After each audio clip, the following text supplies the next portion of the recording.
ചോരയേറെ വീണിട്ടുള്ള മണ്ണാണ് പശ്ചിമേഷ്യയുടേത്. പുതിയ കാലത്തിന്റെ സവിശേഷതകൾ കൂടി പരിഗണിക്കുമ്പോൾ പശ്ചിമേഷ്യയിൽ എവിടെയോ നടക്കുന്ന ഒരു യുദ്ധം എന്ന നിലയ്ക്ക് ഇറാൻ ഇസ്രായേൽ സംഘർഷത്തെ നമുക്ക് കാണാനേ കഴിയുകയില്ല.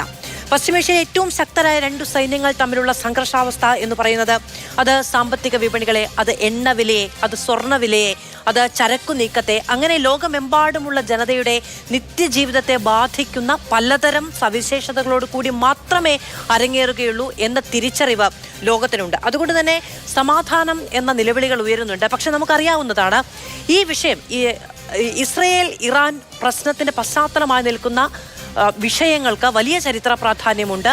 അത് കഴിഞ്ഞ ദിവസം ബെഞ്ചമിൻ നെതന്യാഹു തന്നെ പറഞ്ഞതുപോലെ ഞങ്ങളുടെ വരും തലമുറകൾക്ക് വേണ്ടി ഞങ്ങൾ ഇപ്പോൾ ഇത് ചെയ്യേണ്ടി വരുന്നു എന്നുള്ളതാണ്. ഇറാനെ സംബന്ധിച്ചിടത്തോളം ഇത് അവരുടെ പരമാധികാരവുമായി ബന്ധപ്പെട്ട, അവരുടെ അഭിമാനവുമായി ബന്ധപ്പെട്ട വിഷയം എന്ന നിലയ്ക്ക് അവർ കാണുന്നു. മാത്രമല്ല അവരുടെ പരമാധികാര പ്രവിശ്യയിലേക്ക് കടന്നു കയറിയുള്ള അതിക്രമമാണ്, അതിന് തിരിച്ചടിക്കേണ്ടതുണ്ട് എന്നുള്ളത് അവരും കാണുന്നു. അതുകൊണ്ട് തന്നെ അങ്ങോട്ടും ഇങ്ങോട്ടുമുള്ള തിരിച്ചടികൾ വളരെ സജീവമായി നടക്കുന്ന അതൊരു അഭിമാന പ്രശ്നം എന്ന നിലയ്ക്ക് തന്നെ ഇരു രാജ്യങ്ങളും സ്വീകരിക്കുന്നു. ലോകം അതിന് കൊടുക്കേണ്ടി വരുന്ന വില എന്താണ് എന്നതുകൂടി പരിശോധിക്കേണ്ടതുണ്ട്. നമ്മളോടൊപ്പം അതിഥികൾ ചേരും.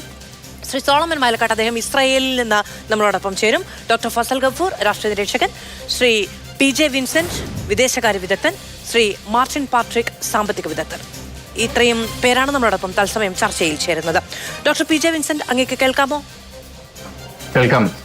ഡോക്ടർ PJ വിൻസെന്റ്, ഇറാനും ഇസ്രയേലും രണ്ട് തുല്യ ശക്തികളാണ്. ഇപ്പോൾ സൈനിക ശേഷിയൊക്കെ വെച്ച് നോക്കുകയാണെങ്കിൽ 15-16 എന്ന നിലയ്ക്കൊക്കെ വിലയിരുത്തപ്പെടുന്നവരാണ്. പക്ഷേ ലോക സാമ്പത്തിക മേഖലയെ, ലോകക്രമത്തെ വലിയ തോതിൽ സ്വാധീനിക്കുന്ന, വലിയ തോതിൽ സഖ്യകക്ഷികളുള്ള രണ്ടു രാജ്യങ്ങൾ അവർ മുഖാമുഖം നിൽക്കുകയാണ്. ഇപ്പോൾ ഒരു തുറന്ന യുദ്ധം എന്ന നിലയ്ക്ക് പോകാനുള്ള സാധ്യത കാണുന്നില്ല എന്നൊക്കെ അന്താരാഷ്ട്ര മാധ്യമങ്ങളടക്കം ചൂണ്ടിക്കാണിക്കുന്നുണ്ട്. എന്നിരുന്നാൽ പോലും ഒരു സംഘർഷം തുടങ്ങി വെച്ചാൽ അത് അവസാനിപ്പിക്കുന്ന നില അടുത്ത കാലത്ത് കാണാത്ത രീതിയിലുള്ള രാഷ്ട്രീയ ശരികളുള്ള രാജ്യങ്ങളാണ്.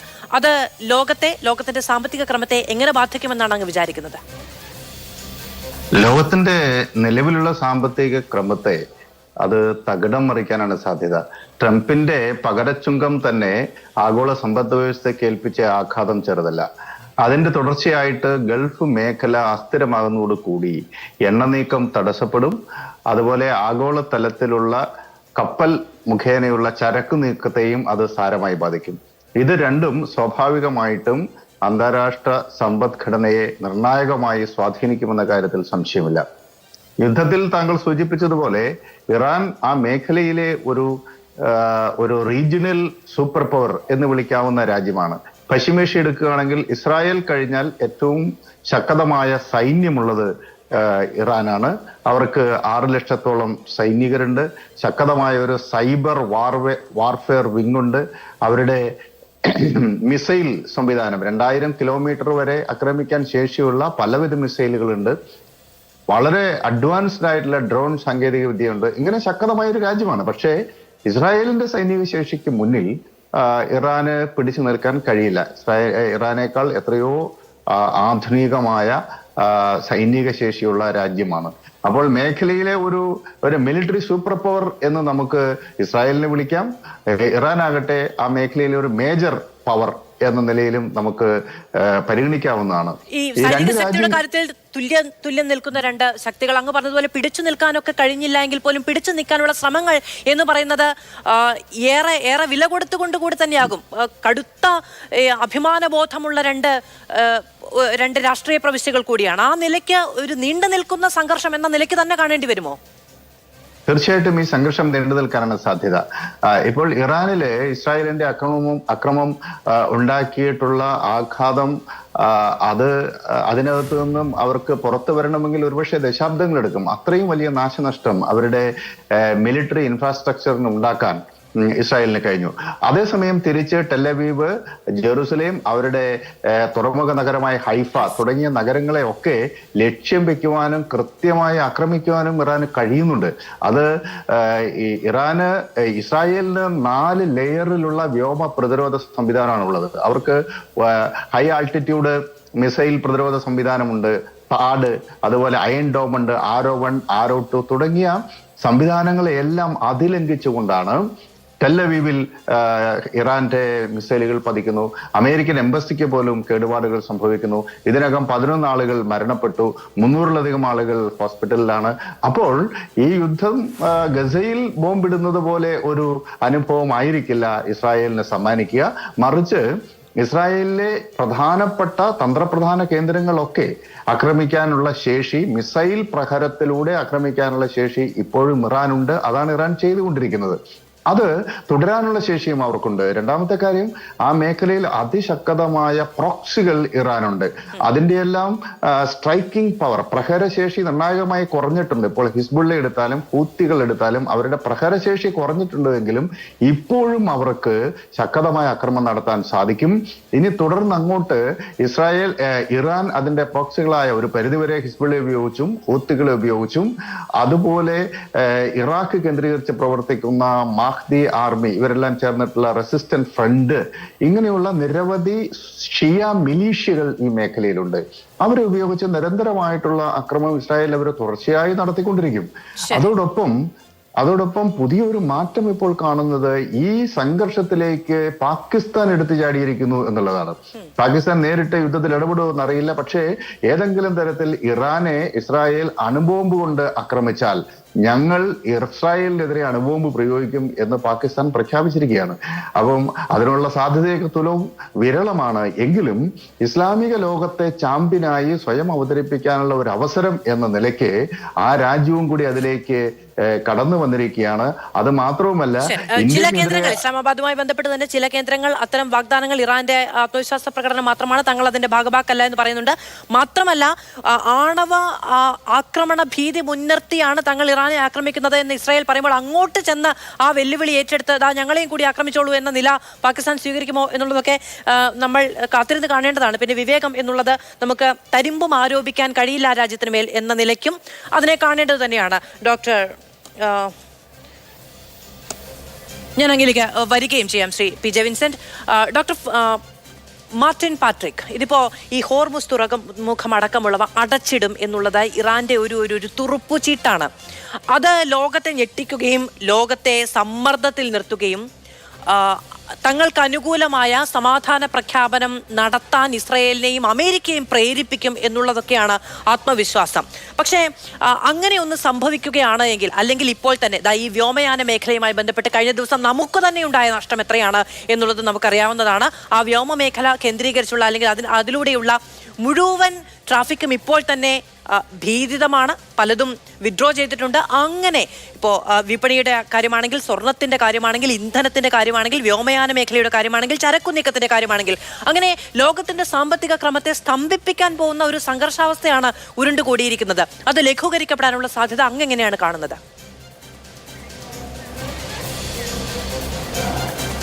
അല്ല, അതിപ്പോൾ നമുക്ക് ഈ ഘട്ടത്തിൽ പറയാൻ വളരെ ബുദ്ധിമുട്ടാണ്. എങ്കിലും എനിക്ക് തോന്നുന്നത് വളരെ ശക്തമായിട്ടുള്ള ഒരു വാറിലേക്ക് പോകുമെന്ന് തോന്നുന്നില്ല. അങ്ങനെ സംഭവിച്ചാൽ നമ്മൾ ഈ പറഞ്ഞതുപോലെയുള്ള പ്രശ്നങ്ങളെല്ലാം കടുത്ത രീതിയിലുണ്ടാവും. അത് ഇന്ത്യയെ നന്നായിട്ട് ബാധിക്കുമെന്നുള്ളതിൽ സംശയമില്ല. ഇപ്പം നമ്മൾ ഹോർമുസ് കടലിടുക്ക് ആശ്രയിച്ചിട്ടാണ് ഈ UAE, പിന്നെ സൗദി അറേബ്യ ഇറാഖിൽ നിന്നത്തൊക്കെ ഉള്ള കൂടുതൽ പിന്നീട് കയറ്റുമതിയും ഇറക്കുമതിയും നടക്കുന്നത്. അപ്പം നമുക്ക് ഓയിലെന്ന് പറയുന്നത് കൂടുതലും ഈ രാജ്യങ്ങൾ ഈ ഹോർമസ് പിന്നീട് കടലിടുക്കിലൂടെയാണ് നമുക്ക് അയക്കുന്നത്. ഏതാണ്ട് ഒരു കണക്ക് പറഞ്ഞാൽ ലോകത്ത് തന്നെ 20% ക്രൂഡും ഈ കടലിടുക്കിലൂടെയാണ് വരുന്നത്. അത് ക്രൂഡ് മാത്രമല്ല, LNGയും അതെ. ഇന്ത്യയെ സംബന്ധിച്ചിടത്തോളം 2/3 ഓഫ് ക്രൂഡ് നമ്മൾ അതിലൂടെയാണ് ഇന്ത്യക്ക് ലഭിക്കുന്നത്.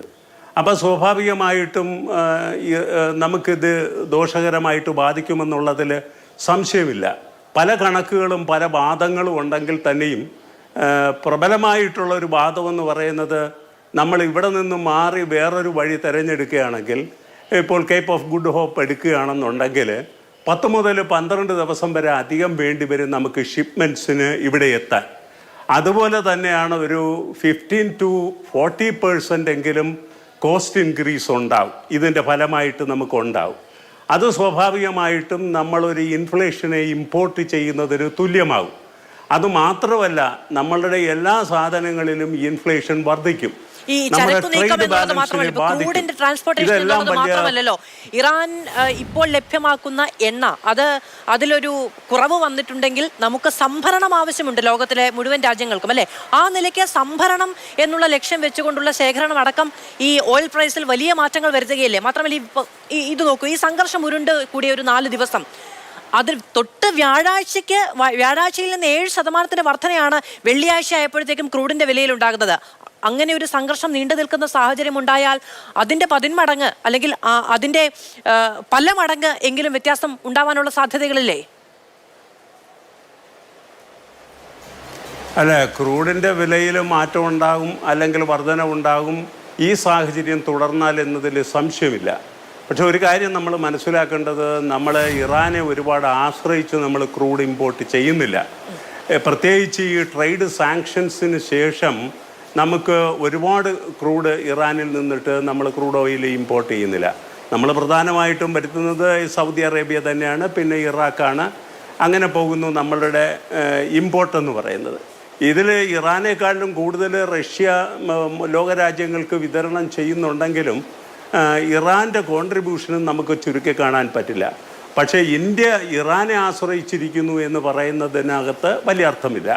അതുപോലെ തന്നെ ഈ നമ്മൾ പറയുന്ന ഹോർമസ് കടലിടുക്കിനെ സംബന്ധിച്ചിടത്തോളം പറഞ്ഞു കഴിഞ്ഞ് തീർന്നാൽ അത് വേഗം അങ്ങോട്ട് ഇറാൻ അടയ്ക്കുമെന്ന് നമുക്ക് കരുതാനും വയ്യ. കാരണം നമ്മളുടെ പഴയ ഹിസ്റ്ററി അനുസരിച്ച് നോക്കുമ്പോൾ അത് എളുപ്പം സാധ്യമാകുന്ന ഒരു കാര്യമല്ല. പക്ഷേ സംഘർഷം മതി. ഈ സംഘർഷം കൊണ്ടിട്ട് ഷിപ്മെൻറ്റ് പിന്നീട് സ്മൂത്തായിട്ട് നടക്കില്ല. ആ സ്മൂത്ത്നെസ് തന്നെ ബാധിക്കുമ്പോൾ നമ്മളുടെ ക്രൂഡ് ഓയിൽ പ്രൈസിനെ ബാധിക്കും. പക്ഷേ അത് പലരും ബാധിക്കുന്നത് പോലെ പിന്നീട് യുദ്ധം നീണ്ടു നിന്നാൽ മാത്രമേ ഒരു $100 പെർ ബാരൽ പോവുകയുള്ളൂ. അതിന് താഴെയായിട്ട് തന്നെ നിൽക്കാനുള്ള സാധ്യതയാണ് ഇപ്പോൾ എടുത്ത സാഹചര്യത്തിൽ നമുക്ക് വിലയിരുത്താൻ കഴിയുന്നത്. ഏറ്റവും ഉയർന്ന വിലയെന്ന് പറയുന്നത് പിന്നീട് റഷ്യ ഉക്രൈൻ കാലഘട്ടത്തിൽ 100-നപ്പുറം പോയിട്ടുള്ള ഒരു വില വന്നത്, $100 പോയിട്ട് വന്നിട്ടുള്ള ഒരു വിലയൊന്നും അങ്ങനെ വരാനുള്ള ഒരു സാധ്യതയും ഞാൻ കുറച്ചായിട്ടാണ് കാണുന്നത്. പക്ഷേ സംഘർഷം തുടർന്നു കഴിഞ്ഞ് തീർന്നാൽ, വെസ്റ്റ് ഏഷ്യയിൽ മറ്റ് രാജ്യങ്ങളിലേക്കും ഇതുപോലെ വ്യാപിച്ചു കഴിഞ്ഞ് തീർന്നാൽ പ്രശ്നമായിരിക്കും.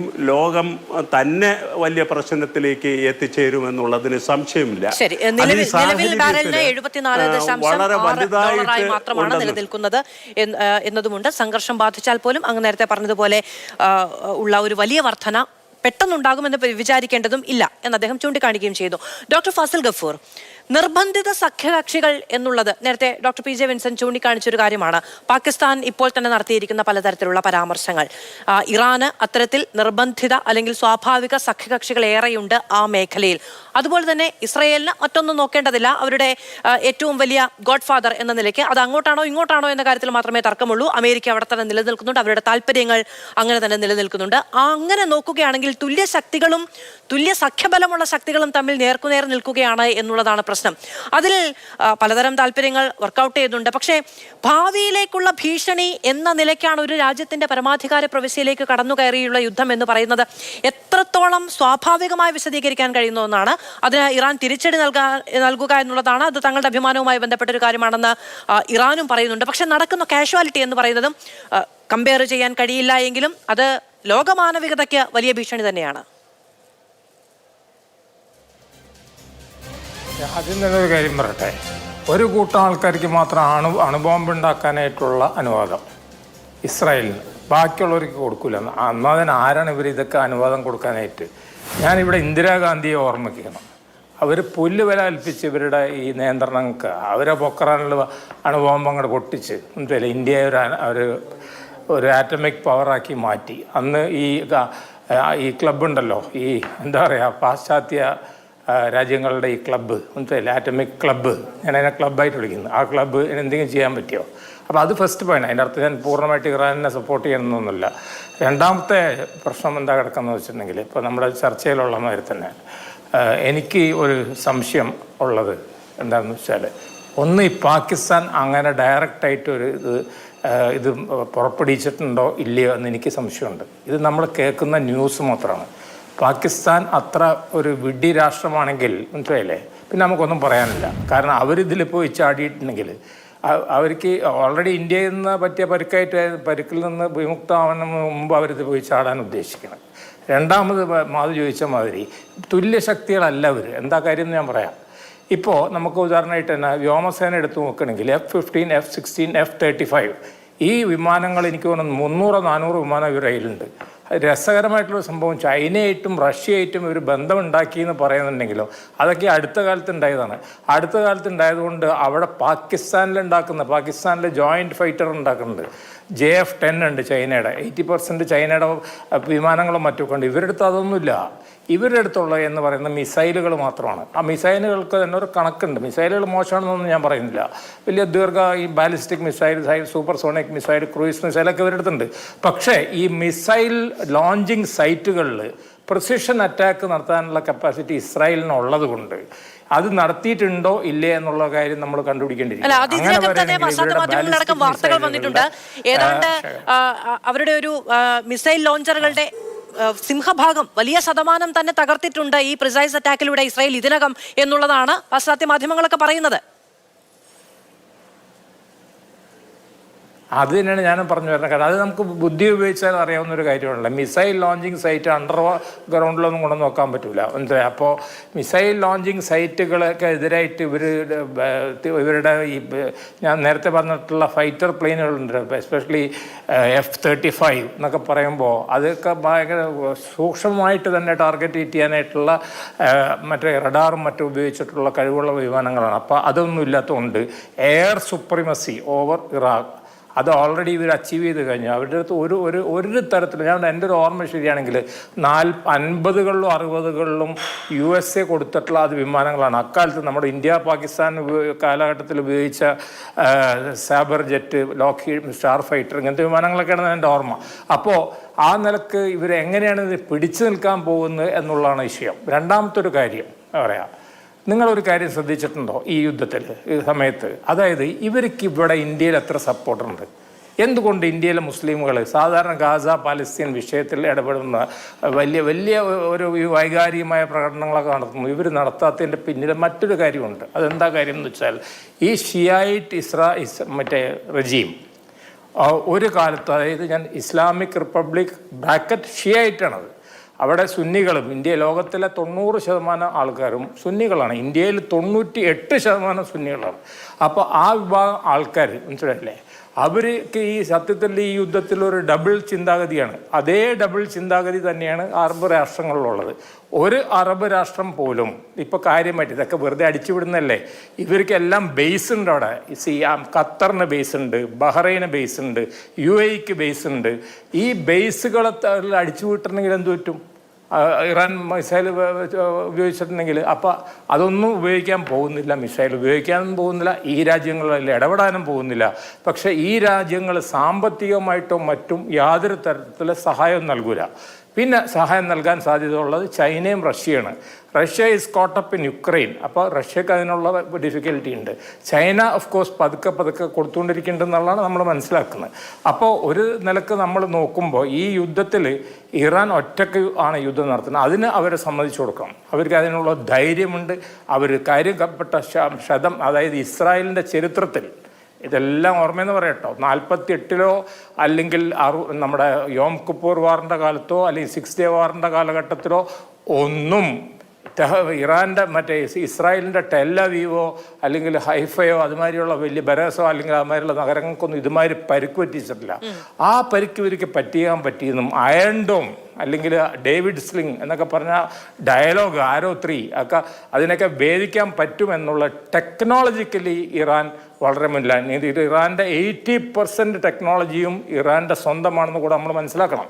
അപ്പോൾ ആ നിലക്ക് ഇറാൻ വലിയൊരു പോരാട്ടം നടത്തുന്നതിനെ നമ്മൾ ശ്ലാഘിച്ചേ പറ്റൂ. കാരണം സാമ്രാജ്യത്തിനെതിരായിട്ടുള്ള പോരാട്ടമാണ്. ഇതിൽ വെറുതെ ഇസ്ലാമും ഷിയയും സുന്നിയൊന്നും കൊണ്ടുവരേണ്ട ആവശ്യമില്ല.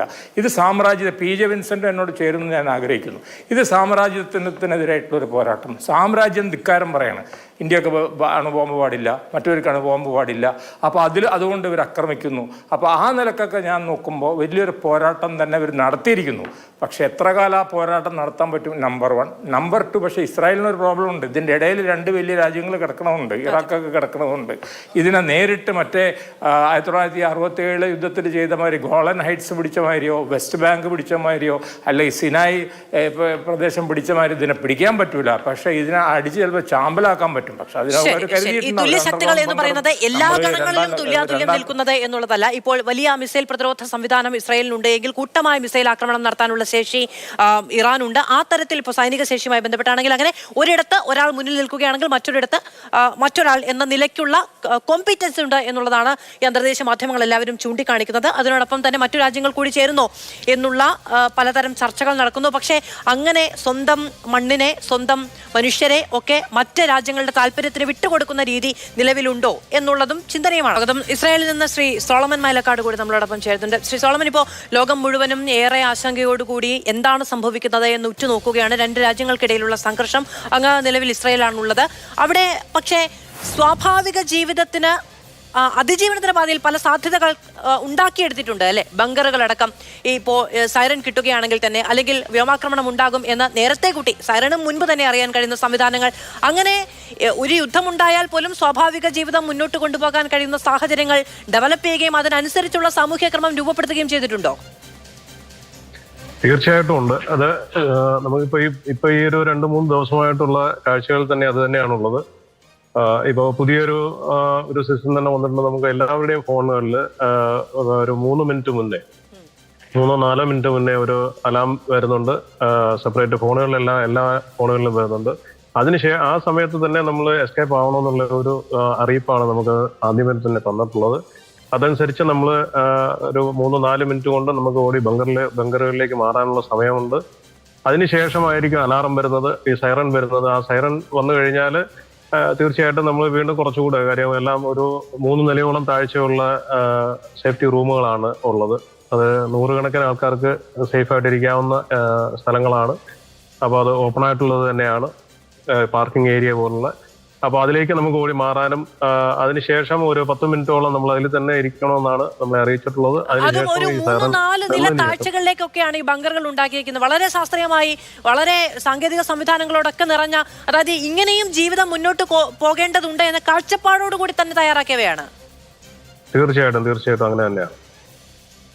അതാ ഒരു 10 മിനിറ്റിന് ശേഷം നമുക്ക് സൈറൻ നിന്നതിന് 10 മിനിറ്റ് കഴിയുമ്പോൾ നമുക്ക് പുറത്തു വരാവുന്നതാണ്. വീണ്ടും എന്തെങ്കിലും വന്നു കഴിഞ്ഞാൽ അപ്പോൾ തന്നെ വീണ്ടും സൈറൻ ഉണ്ടാവും. അത് ഏത് ഏരിയയിലാണോ വരുന്നത് ആ ഏരിയയിലെല്ലാം സൈറൻ പ്രത്യേകമായിട്ടുണ്ടാവും. ശ്രീ സോളമൻ മൈലക്കാട്, പക്ഷെ അങ്ങനെ ആയിരിക്കുമ്പോഴും ഇത്രയധികം സാങ്കേതിക വിദ്യ ഉപയോഗിച്ച് ഇത്രയധികം ശ്രമം നടത്തി സ്വന്തം പൗരന്മാരെ രക്ഷിക്കുക എന്നതിന്റെ ഇതിപ്പോ ഒരൊറ്റ രാത്രി കൊണ്ട് ഉണ്ടാക്കാൻ കഴിയുന്നൊന്നുമല്ല. അപ്പൊ ഇത്തരം സാഹചര്യങ്ങളെ അതിജീവിക്കാൻ വേണ്ടിയുള്ള ശ്രമങ്ങൾ ഉണ്ടായിട്ട് പോലും പിന്നെ എങ്ങനെയാണ് ഈ കാഷ്വാലിറ്റി ഉണ്ടാവുന്നത്? ഇപ്പൊ കഴിഞ്ഞ ദിവസങ്ങളിലൊക്കെ ബങ്കറുകൾക്കുള്ളിലുള്ളവർ തന്നെ മരിക്കുന്ന സാഹചര്യമൊക്കെ ഉണ്ടായിട്ടുണ്ടല്ലോ. ഇല്ല, ബങ്കറുകൾക്കുള്ളിലുള്ള ആരുമല്ല മരിച്ചിട്ടുള്ളത്. അതിപ്പോ ഈ പറഞ്ഞല്ലോ, ഇപ്പൊ ഒരു 100 മിസൈൽ വന്നു കഴിഞ്ഞാൽ അതിൽ ചിലപ്പോൾ ഒരു 5 മിസൈലോ മറ്റോ ആണ് ഈ അയൺ ഡോമിന്റെയും അങ്ങനത്തെ പോലുള്ള സംവിധാനങ്ങളെയും തടുക്കാൻ പറ്റാതെ വന്ന് പതിക്കുന്നത്. ആ സമയത്തുണ്ടാകുന്ന കാഷ്വാലിറ്റിയാണ്. അതിലൊക്കെ കൂടുതലും ഈ വൃദ്ധരായിട്ടുള്ളവരൊക്കെയാണ് അതിൽ കൂടുതലും പെടുന്നത്. ഇതിലേക്ക് ബങ്കറുകളിലേക്ക് പെട്ടെന്ന് പോകാൻ സാധിക്കാതെ അങ്ങനെയൊക്കെ ഉള്ളവരാണ് അതിലൊക്കെ പെട്ടിട്ടുള്ളത്. അല്ലാതെ ബങ്കറുകളിലൊന്നും ഇതുവരെ ഒരു അപായം ഉണ്ടായിട്ടില്ല. ഓക്കെ, ചില മാധ്യമങ്ങളിൽ വന്ന റിപ്പോർട്ടുകളൊക്കെ ഉണ്ട്, വെച്ചാണ് ഞാൻ ചോദിക്കുന്നത്. പക്ഷേ അങ്ങാണ് അവിടെയുള്ളയാൾ അവിടെ നേരിട്ടറിയാവുന്ന കാര്യങ്ങളൊക്കെയാണ് പങ്കുവെക്കുകയും ചെയ്യുന്നത്.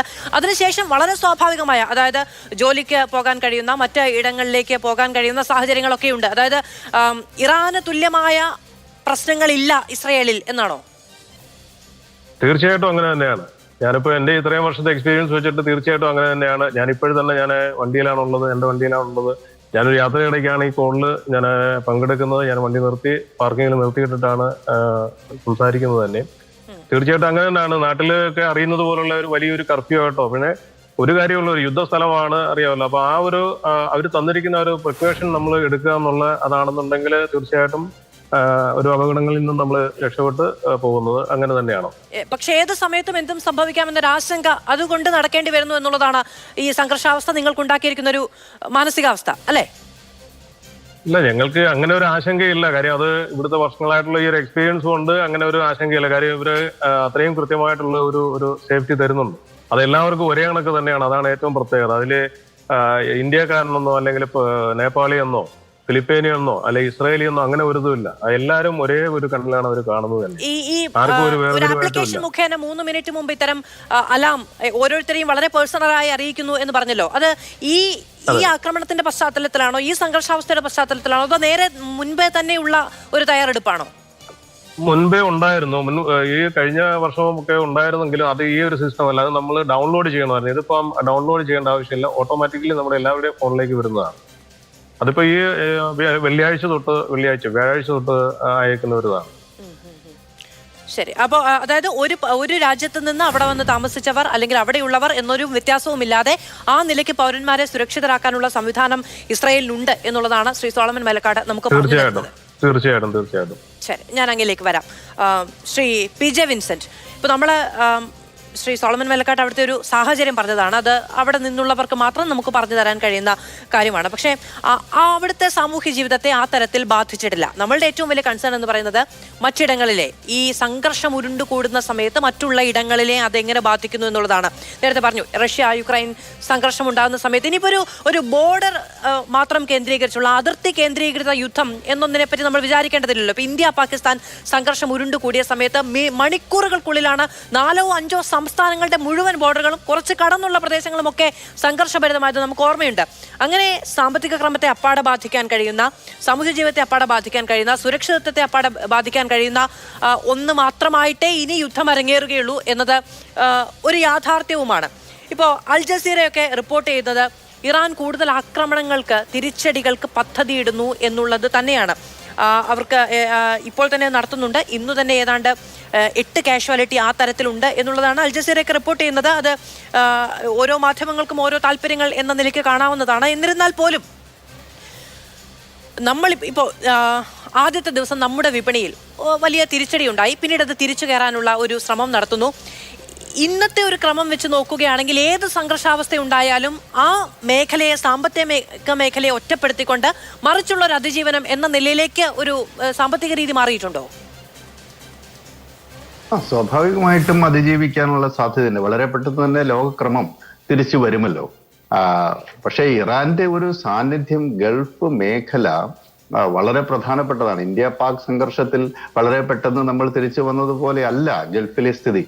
ഈ ഹോർമൂസ് കടലിടുക്ക് ഒരു 33 കിലോമീറ്റർ മാത്രമേ ദൂരമുള്ളൂ. അവിടെ അതിലൂടെ കടന്നു പോകുന്ന ഷിപ്പിലേക്ക് ഒരു സാധാരണ റോക്കറ്റ് വന്ന് പതിച്ചാൽ പോലും ആ കപ്പലിൽ നിന്ന് കത്തും. നമ്മളുടെ MSC കപ്പൽ 1000 കോടിയാണ് അത് മുങ്ങിയ സമയത്ത് ഉണ്ടാകുന്ന നഷ്ടം. അതുപോലെയുള്ള ചെറിയ കപ്പലുകളിൽ പോലും ഒരു റോക്കറ്റ് ആക്രമണം പോലും ഉണ്ടായാൽ അതുണ്ടാക്കാവുന്ന നഷ്ടം വലുതായിരിക്കും.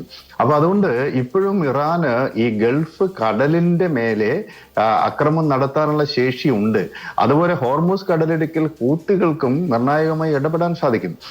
അപ്പം ഈ ഹോർമൂസ് കടലിടുക്ക് ബ്ലോക്ക് ചെയ്യാനൊന്നും ഇറാന് സാധിക്കില്ല. അങ്ങനെ വന്നു കഴിഞ്ഞാൽ സ്വാഭാവികമായിട്ടും ഖത്തറില് അമേരിക്കയുടെ നാവിക താവളമുണ്ട്, ബ്രിട്ടൻ, ഈ രാജ്യങ്ങളൊക്കെ അതിലിടപെടാൻ ആ ബ്ലോക്കേഡൊക്കെ തകർക്കാനൊക്കെ എളുപ്പം സാധിക്കും. പക്ഷെ ആ മേഖലയിലെ കപ്പൽ ഗതാഗതത്തെ തുടർച്ചയായി ആക്രമിക്കാൻ സാധിക്കും. അതൊരു മൈനർ സ്കിർമിഷസ് ആണെങ്കിൽ കൂടി അത് ആഗോള വ്യാപാരത്തെ ബാധിക്കും. മറ്റൊരു പ്രധാനപ്പെട്ട കാര്യം ചെങ്കടലല്ലേ. 80-88 കാലത്തിൽ പോലും പക്ഷേ അത്തരം ആക്രമണങ്ങൾ ഹോർമൂസ് കടലിടുക്കിലേക്ക് അതൊരു പൂർണ്ണമായി അടച്ചിട്ട ചരിത്രമൊന്നുമില്ലല്ലോ. അപ്പൊ അങ്ങ് തന്നെ ചൂണ്ടിക്കാണിച്ചതുപോലെ ഏതാണ്ട് 21 ദശലക്ഷം ബാരൽ എണ്ണയാണ് അവിടെ പ്രതിദിനം വിതരണം ചെയ്യുന്നത്. അപ്പൊ അത്രമേൽ ലോകത്തിന്റെ മുഴുവൻ സാമ്പത്തിക അടിത്തറയും ബാധിക്കുന്ന ഒരിടത്തേക്ക് ആക്രമണം നടത്തുക എന്ന് പറഞ്ഞാൽ ലോകത്തിന് മുഴുവൻ ശത്രുതയെ വിളിച്ചു വരുത്തുക എന്നല്ലേ? അല്ല, അത് സാമ്പത്തികമായി അത് വലിയ പ്രത്യാഘാതം ഉണ്ടാകും. പക്ഷേ 1980-88 8 വർഷം നീണ്ടുവരുന്ന ഇറാൻ ഇറാഖ് യുദ്ധത്തിന് ഇങ്ങനെയൊരു പ്രതിഫലനം ഉണ്ടാക്കാൻ സാധിക്കില്ല. കാരണം ഇറാഖിന് അവിടെ ബസ്ര തുറമുഖമുണ്ട് എന്നല്ലാതെ പ്രധാനമായിട്ടും അത് ഇരു രാജ്യങ്ങളുടെയും കരസൈന്യങ്ങൾ തമ്മിലാണ് ഏറ്റുമുട്ടിയത്. നാവിക യുദ്ധം വളരെ മിനിമമായിട്ട് ആ കാലത്ത് ഒന്നാം ഗൾഫ് യുദ്ധം എന്നറിയപ്പെടുന്ന 80 മുതൽ 88 വരെയുള്ള ആ യുദ്ധത്തിൽ സംഭവിച്ചിട്ടുള്ളൂ. പക്ഷെ ഇതിപ്പോ ഈ ഗൾഫ് മേഖല മാത്രമല്ല, ഇന്ത്യൻ ഓഷ്യനെ അറ്റ്ലാന്റിക് ഓഷ്യനുമായി ബന്ധപ്പെടുത്തുന്ന ചെങ്കടലും മെഡിറ്ററേനിയൻ കടലും, അതിൽ ഏറ്റവും പ്രധാനപ്പെട്ടത് ചെങ്കടൽ മേഖലയാണ്. അവിടുന്ന് സൂയസ് കനാൽ വഴിയാണ് മെഡിറ്ററേനിയനിലേക്കും അവിടുന്ന് അമേരിക്കയിലേക്കും പശ്ചിമ യൂറോപ്പിലേക്കും ഈ ചരക്കുകൾ മുഴുവൻ നീളുന്നത്. അപ്പൊ ഈ ചെങ്കടൽ മേഖലയിൽ ഇപ്പോഴും വ്യാപാര കപ്പലുകളെ, പ്രത്യേകിച്ച് അമേരിക്കയുടെയും ഇസ്രായേലിന്റെയും അതുപോലെ പാശ്ചാത്യ രാജ്യങ്ങളിലൊക്കെ ഫ്ലാഗ് ചെയ്ത ഷിപ്പുകളെ ആക്രമിക്കാനുള്ള ശേഷി ഹൂത്തികൾക്കുണ്ട്. അതാണ് ഞാൻ പറയുന്നത്, ഇറാന്റെ സൈനിക ശക്തിയെ മാത്രം വെച്ചിട്ടല്ല ഈ സംഘർഷത്തെ നമ്മൾ അളക്കേണ്ടത്. ഇറാന്റെ പ്രോക്സികൾ, അതിൽ ഹിസ്ബുള്ളയ്ക്കും ഹമാസുമാണ് ഇപ്പോൾ നിർണായകമായി ദുർബലപ്പെട്ടു നിൽക്കുന്നത് നമുക്ക് പറയാം. പക്ഷേ ഹൂത്തികളുടെ സ്ട്രൈക്കിംഗ് കപ്പാസിറ്റി ഇപ്പോഴും വളരെ ശക്തമാണ്. സിറിയയിൽ ഭരണമാറ്റം ഉണ്ടായതോടുകൂടി അവർക്ക് അവരുടെ പിന്തുണ ഇറാൻ ഇല്ല എന്നുള്ളത് വാസ്തവമാണ്. പക്ഷേ ഇറാഖ് ഇപ്പോഴും ഒരു ഷിയ റഷീമാണ് അവിടെ നിൽക്കുന്നത്. അവിടെ ഇഷ്ടംപോലെ ഷിയ മിലീഷ്യകൾ അവിടെ വളരെ ആക്റ്റീവാണ്. അപ്പൊ ഇത്തരം ഘടകങ്ങളെല്ലാം കൂടി പരിശോധിക്കുമ്പോൾ ആ മേഖലയെ നിരന്തരമായി അസ്ഥിരപ്പെടുത്താനുള്ള ശേഷി ഇറാനുണ്ട് എന്നുള്ളതാണ് ഏറ്റവും പ്രധാനപ്പെട്ട കാര്യം. അപ്പൊ ഇത്തരം ശേഷികളാണ് ഒരുപക്ഷെ പാകിസ്ഥാൻ പോലും ഇടപെടാൻ കാരണം. ബലൂചിസ്ഥാൻ മേഖലയിലുള്ള സംഘർഷത്തിൽ ഇറാന്റെ സഹായമില്ലാതെ പാകിസ്ഥാന് മുന്നോട്ട് പോകാൻ പറ്റില്ല. അതായിരിക്കാം പാകിസ്ഥാൻ ഈ വിഷയത്തിലേക്ക് പെട്ടെന്ന് തന്നെ ഇടപെടാൻ കാരണമെന്ന് ഞാൻ കരുതുകയാണ്. 28 ലക്ഷം പോപ്പുലേഷൻ ഉള്ള സുന്നി ഭൂരിപക്ഷ പ്രോവിൻസ് ആണ് സിസ്താൻ ബലൂചിസ്ഥാൻ പ്രോവിൻസ്. അത് പാകിസ്ഥാനിലെ ബലൂചിസ്ഥാനോട് ചേർന്ന് കിടക്കുന്ന ഇറാനിലെ ഏറ്റവും വലിയ രണ്ടാമത്തെ പ്രവിശ്യയാണ് സിസ്താൻ പ്രോവിൻസ്. അത് സിസ്താൻ ബലൂചിസ്ഥാൻ പ്രോവിൻസ് എന്നാണ് 1979 ശേഷം അതിന്റെ പേര്. അത് സുന്നി ഭൂരിപക്ഷ പ്രദേശമാണ്. അതിൽ മഹാഭൂരിപക്ഷവും ബലൂച്ചികളാണുള്ളത്. മാത്രമല്ല ബലൂചിസ്ഥാൻ ലിബറേഷൻ ആർമിക്ക് പലവിധ സാങ്കേതിക സഹായവും തന്ത്രപരമായ പിന്തുണയും കിട്ടുന്ന ആ മേഖലയിൽ നിന്നാണ്. അപ്പൊ ഇറാന്റെ കൂടി സഹായം ബലൂചി ലിബറേഷൻ ഫോഴ്സിനെ, BLA ബലൂചിസ്ഥാൻ ലിബറേഷൻ ആർമിയെ തകർക്കാൻ പാകിസ്ഥാൻ ആവശ്യമാണ്. ഇത്തരത്തിലുള്ള ആഭ്യന്തരമായ ചില ലിവറേജ് കിട്ടാൻ വേണ്ടിയിട്ടായിരിക്കാം ഒരുപക്ഷെ പാകിസ്ഥാൻ ഇതിലേക്ക് എടുത്ത് ചാടിയിട്ടുണ്ടാവുക എന്ന് ഞാൻ കരുതുന്നത്. അതോടൊപ്പം ഒറ്റ കാര്യം കൂടി നേരത്തെ ഫസൽ കപൂർ സാർ പറഞ്ഞത് വളരെ പ്രധാനപ്പെട്ടതാണ്. ഇത് കൃത്യമായി സാമ്രാജ്യത്വത്തിന്റെ തന്ത്രമാണ്. ഈ ഇറാന്റെ ആണവ പദ്ധതിക്ക് തുടക്കം കുറിക്കുന്നത് അമേരിക്കയാണ്. നിങ്ങൾ നോക്കൂ, 1957 അമേരിക്കൻ അനുകൂല സർക്കാർ, ഷാ പല്ലവിയുടെ സർക്കാർ ഇറാനിൽ ഭരിക്കുന്ന കാലത്താണ് 1957 ആണവ പദ്ധതി ആരംഭിക്കുന്നത്. 1975 ബുഷ്കർ പ്ലാന്റ് ജർമ്മനിയുടെ സഹായത്തോടെയാണ് തുറക്കുന്നത്. ആവശ്യത്തിലധികം എണ്ണയും പ്രകൃതിവാതക ശേഖരവുമുള്ള ഇറാനിൽ എന്തിനാണ് ഊർജാവശ്യം നിർവഹിക്കാൻ വേണ്ടി ആണവ റിയാക്ടറുകൾ സ്ഥാപിക്കുന്നത്? അന്ന് ശീതയുദ്ധ കാലത്ത് അമേരിക്കയുടെ സഖ്യശക്തിയായിരുന്ന ഇറാനിൽ ഈ ആണവ പദ്ധതി തുടങ്ങുന്നത് തന്നെ ഈ സോവിയറ്റ് യൂണിയനെതിരെ ഒരു ആണവ രാജ്യമാക്കി ഇറാനെ മാറ്റുക എന്ന താല്പര്യത്തിന് പിന്നിലായിരുന്നു. അപ്പൊ ഒരർത്ഥത്തിൽ ഇറാന്റെ ആണവ പദ്ധതിയുടെ തുടക്കം അമേരിക്കയിൽ നിന്നാണ്. അത് സോവിയറ്റ് യൂണിയനെതിരായി പ്രയോഗിക്കാൻ വേണ്ടിയിട്ടാണ് എന്ന് കാണണം. എന്നാൽ 1979 ഇസ്ലാമിക റവല്യൂഷന് ശേഷം അവർ അമേരിക്കൻ വിരുദ്ധ ചേരിയിലേക്ക് പോവുകയും അമേരിക്ക പിന്തുണയ്ക്കുന്ന സൗദി അറേബ്യ അടക്കമുള്ള സുന്നി മൊനാർക്കികൾക്കെതിരായിട്ട് ഇസ്ലാമിക വിപ്ലവത്തിന്റെ പ്രതലത്തിൽ നിന്നുകൊണ്ട് ശക്തമായി വിമർശനം ഉന്നയിക്കുകയും ചെയ്തപ്പോഴാണ് ഇറാൻ ശത്രുവായി മാറുന്നത്. അതുകൊണ്ട് ഇനി ഇറാൻ ആണവായുധം ശേഷി നേടാൻ പാടില്ല. ഇത് യഥാർത്ഥത്തിൽ സാമ്രാജ്യത്വത്തിന്റെ ലോക പോലീസ് തന്ത്രത്തിന്റെ ഭാഗമാണ്. അമേരിക്കനെ പൂർണ്ണമായി സപ്പോർട്ട് ചെയ്യുന്ന അമേരിക്കയുടെ 51ാമത്തെ സ്റ്റേറ്റ് എന്ന് വേണമെങ്കിൽ പറയാവുന്ന ഇസ്രായേലിന് സ്വകാര്യമായി ആണവായുധമുണ്ട്. 100-ലധികം ബോംബുകൾ അവർക്കുണ്ട് എന്നാണ് അനൗദ്യോഗിക കണക്ക്. പക്ഷേ അതിനെതിരായി ഉപരോധമില്ല, നടപടികളില്ല. പക്ഷേ ഈ അമേരിക്കയെ പാശ്ചാത്യ ശക്തികളുടെ സഹായത്തോടു കൂടി ആരംഭിച്ച ഇറാനിലെ ആണവ പദ്ധതി ഇപ്പോൾ അവർ മുന്നോട്ട് കൊണ്ടുപോകുന്നതിനെതിരെ സമ്പൂർണ്ണ ഉപരോധവും യുദ്ധവും. അപ്പോൾ ഈ സാമ്രാജ്യത്വത്തിന്റെ ഈ ഇരട്ടത്താപ്പ് കൃത്യമായി മനസ്സിലാക്കണം എന്നുള്ള ആശയമാണ് ശ്രീ ഫസൽ ഗഫൂറും ഒപ്പം ശ്രീ PJ വിൻസെന്റും മുന്നോട്ട് വെക്കുന്നത്.